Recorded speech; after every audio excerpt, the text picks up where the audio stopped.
Bonjour. So I want to try to do a little lesson. I'm going to try this time by using on a document so I can write and edit that as we go rather than doing a video with the whiteboard. But let me know what you think is easier to follow and more helpful. So I wanted to talk a little bit about some of the expressions of time.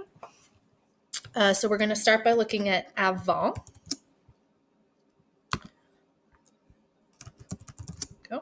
So avant, before, right? So we can use before, let's say, before the sunrise, which we now know is le lever du soleil.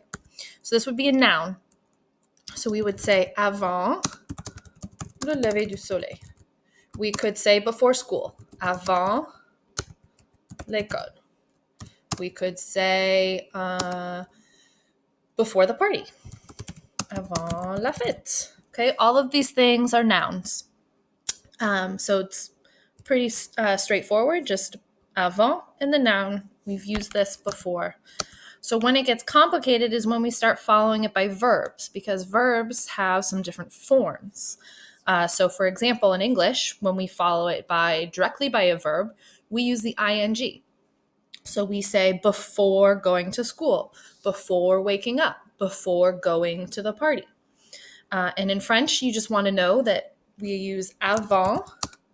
We need to have this preposition de, and then we have an infinitive. So that's why it's written like that on your vocab sheet. So what that looks like is, for example, avant de me lever, before getting up. Avant d'aller à l'école, before going to school. Before, well, we did going already. Before celebrating my birthday. Fêter mon anniversaire.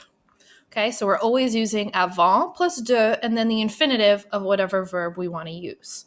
Right now, the infinitive in this case, right, is reflexive.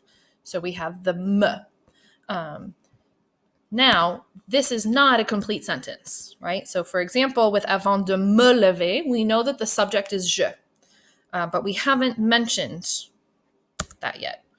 So if I was going to write a complete sentence, right, because I wouldn't just say before getting up. That's not a complete thought. That's just one clause.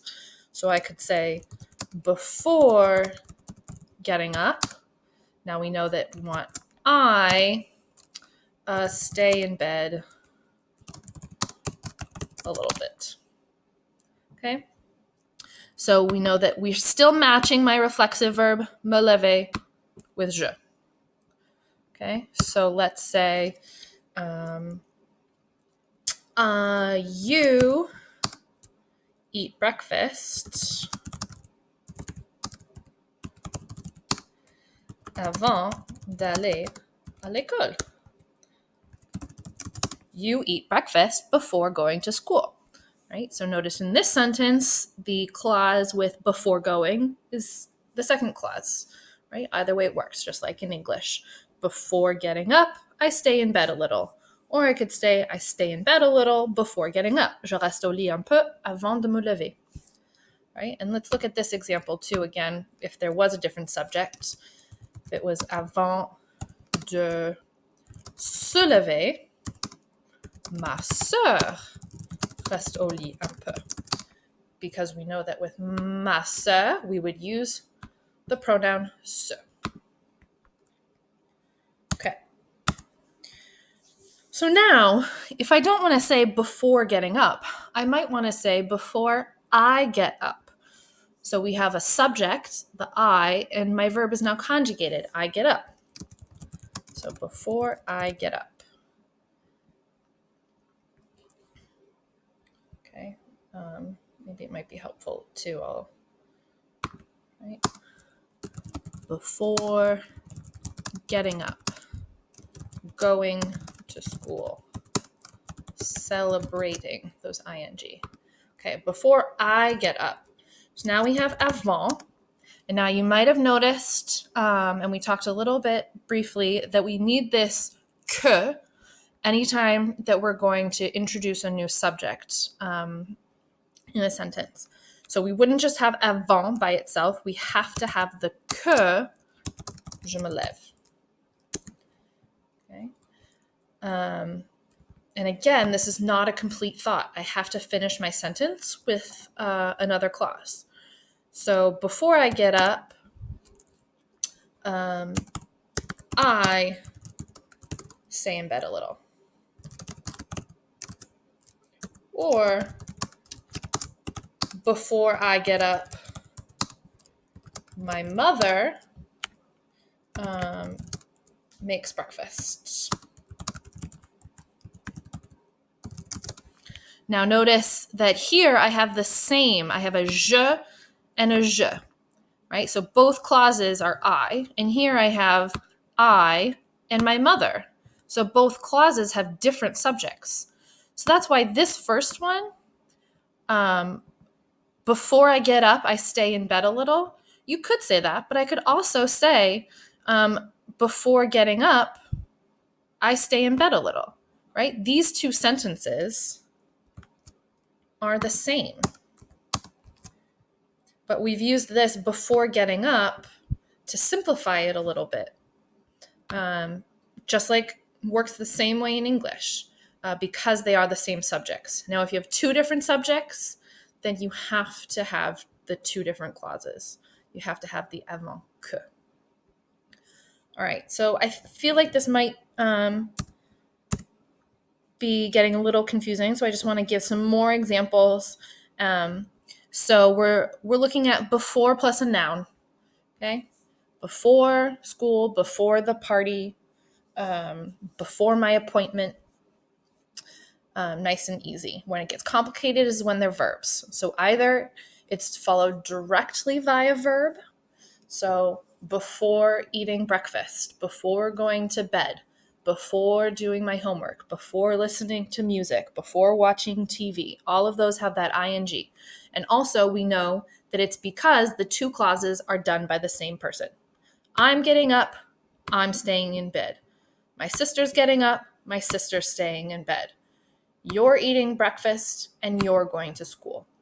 So we use that, right, to combine those clauses. They're both talking about the same person. And the third thing is when you have two different clauses and two different subjects, then we have to spell it out. We have to say, before I get up, then he, she, we, they do something else. Okay? And the tricky thing with this is to remember that even though we don't use it in English, there is the word que.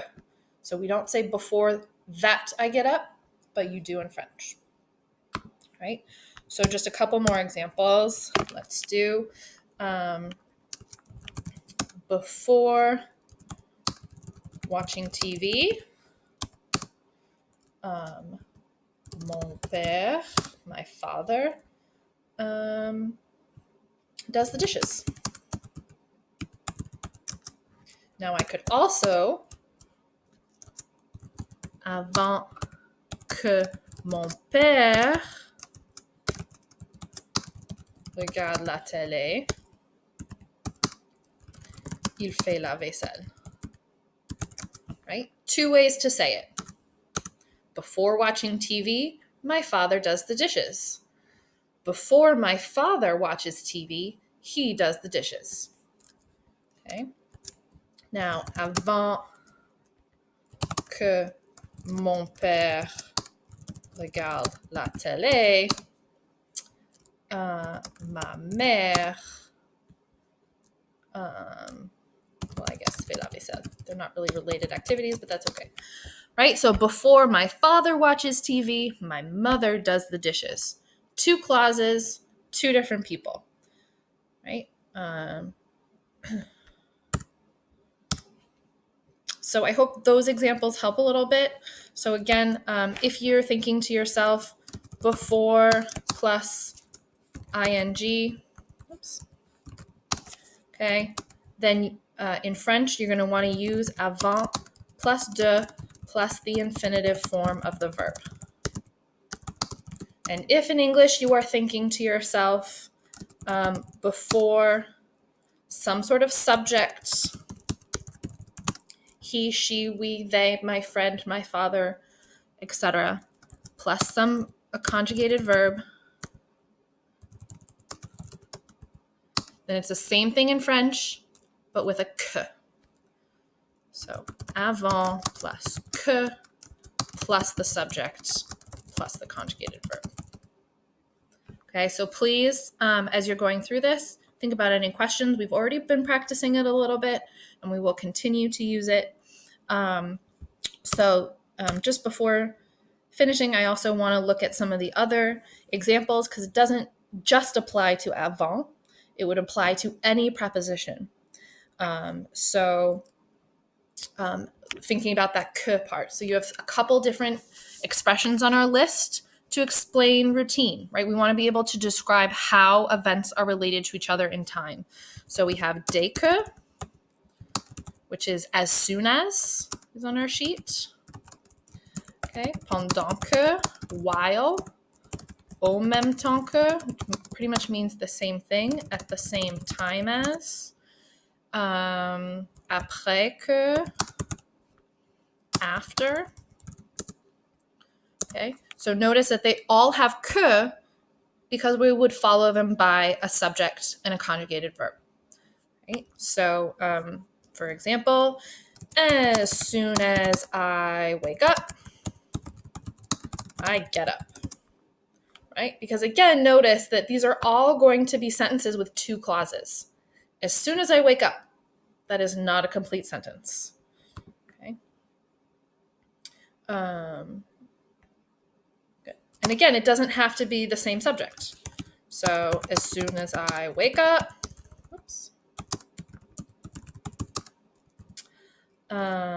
my mother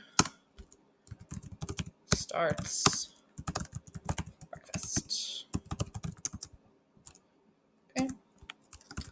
While I am doing my homework, pendant que je fais mes devoirs, my sister watches TV. Ma sœur regarde la télé. Right? Again, while I'm doing homework is not a sentence by itself. It's one clause. Okay. Je, now it's kind of same idea, just written a little differently. So I do my homework, je fais mes devoirs at the same time as my sister watches TV.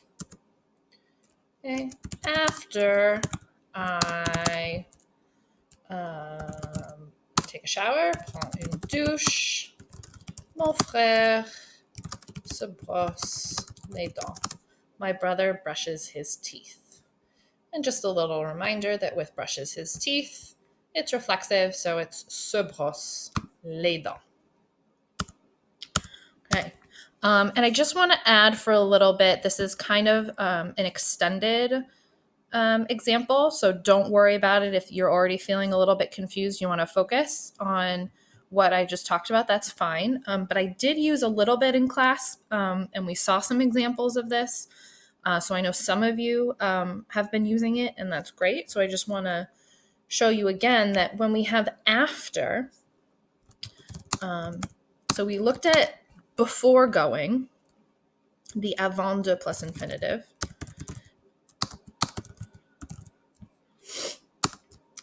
Before ing. Well, what about after? After going. And this is when we have the past infinitive.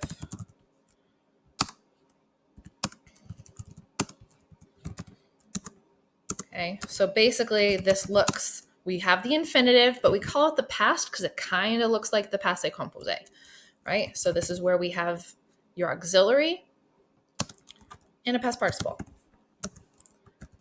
So after eating, after going out, right? I used être because sortir is Dr. and Mrs. Vandertramp. After waking up. So here I used être because it's reflexive, and I also included my pronoun because as a reflexive, it needs a pronoun. Okay, so after eating,